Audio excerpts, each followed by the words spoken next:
It's Ollie from History Profiles. In this video, I will give you the details of Pope Boniface VIII's life.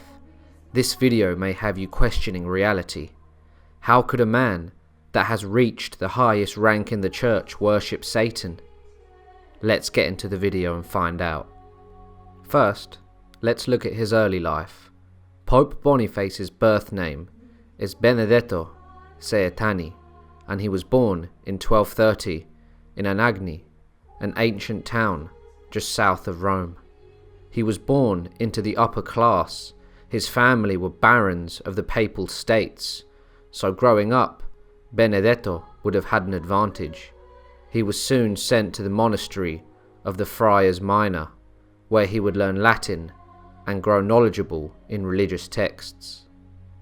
Benedetto was a man of ambition and wanted to progress and make his mark on the world. He managed to land a job as a secretary to Cardinal Simon de Brion. Now, a cardinal is the most senior member of the clergy to the Catholic Church, being second only to the Pope himself.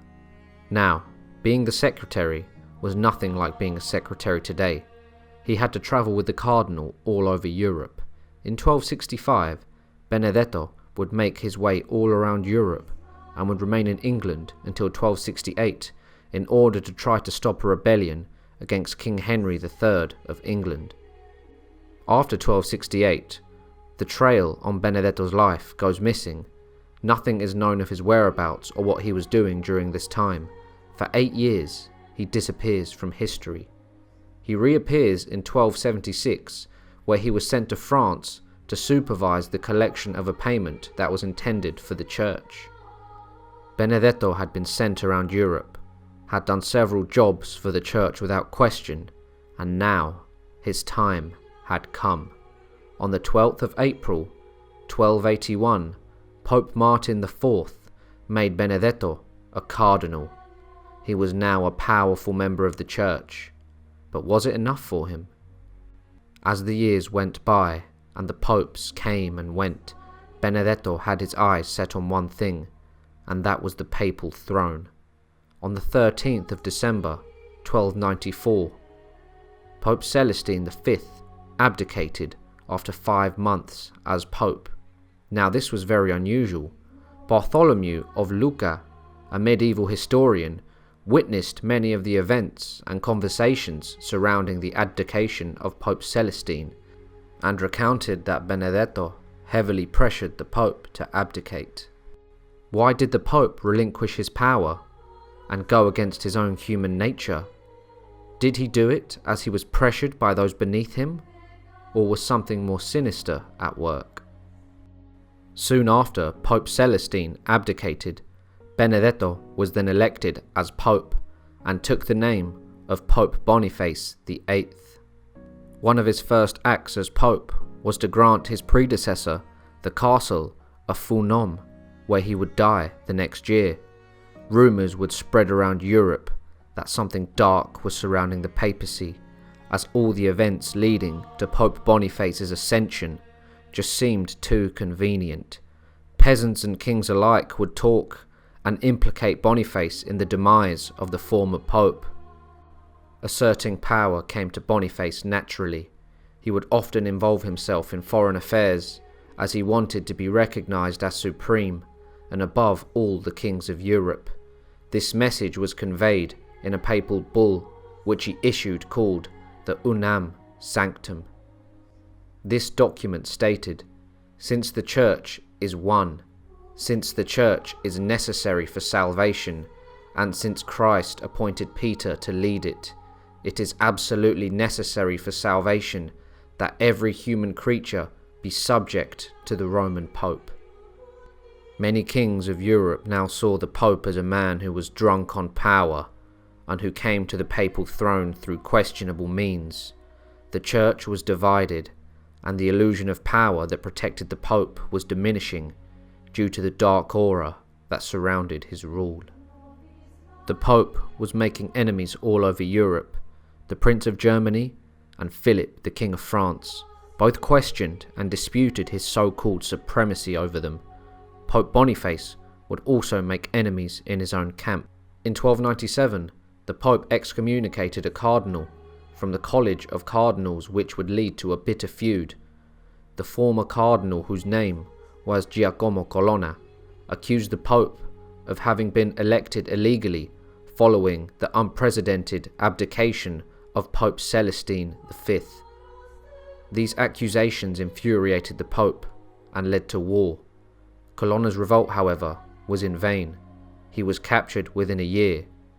Under the command of the Pope, he had Palestrina and other towns that had revolted razed to the ground, even after their surrender and the Pope's assurance that they would be spared.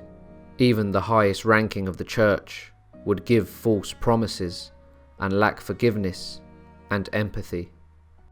There was also a rivalry between Pope Boniface and King Philip of France due to the power struggle between Pope and King. King Philip wanted the wealth of the Catholic Church in France to stay in France and would pass laws to stop the export of gold, silver, and precious stones from France to the Papal States.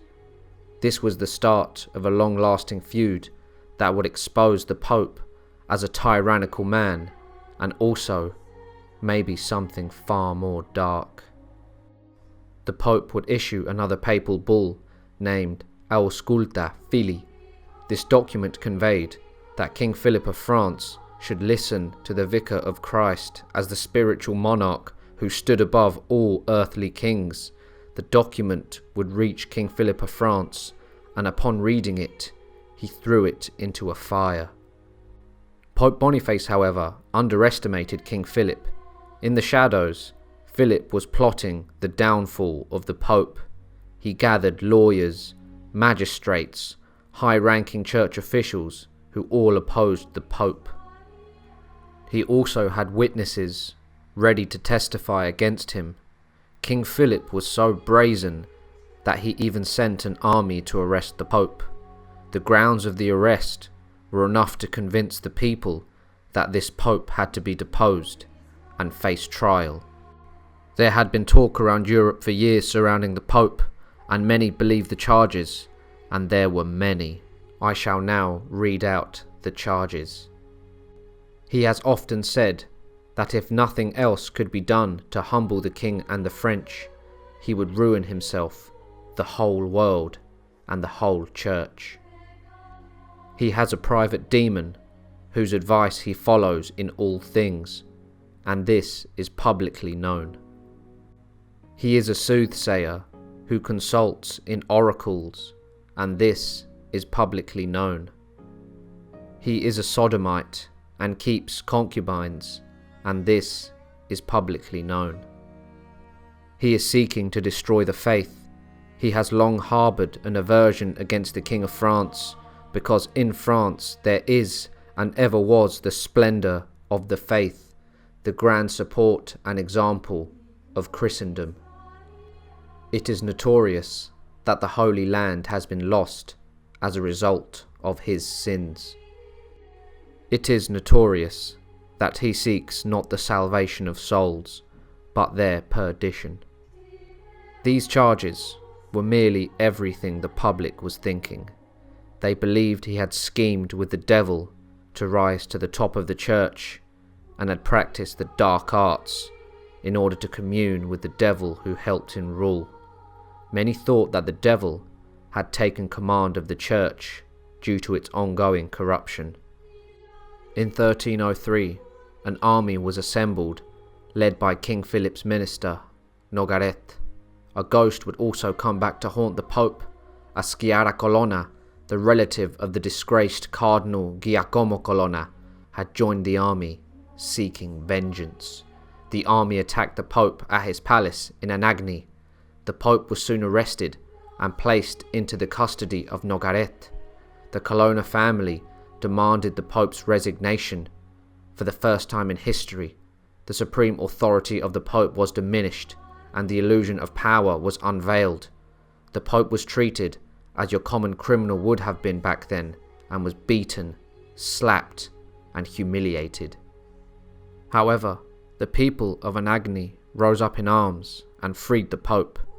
he would make his way back to Rome, but died shortly after, on the 11th of October, just 1 month after his arrest. He died before his trial. We shall never know what the outcome would have been, or if he would have confessed. Without a doubt, there was a darkness surrounding the rule of Pope Boniface, and his death before his trial seems very convenient. He wronged many people, and was also addicted to power, and would like to remind the kings he saw as beneath him. So what do you think? Do you think that the Pope and the devil co-ruled the church? Let me know what you think in the comments section down below, and make sure to like, subscribe and share. Bye.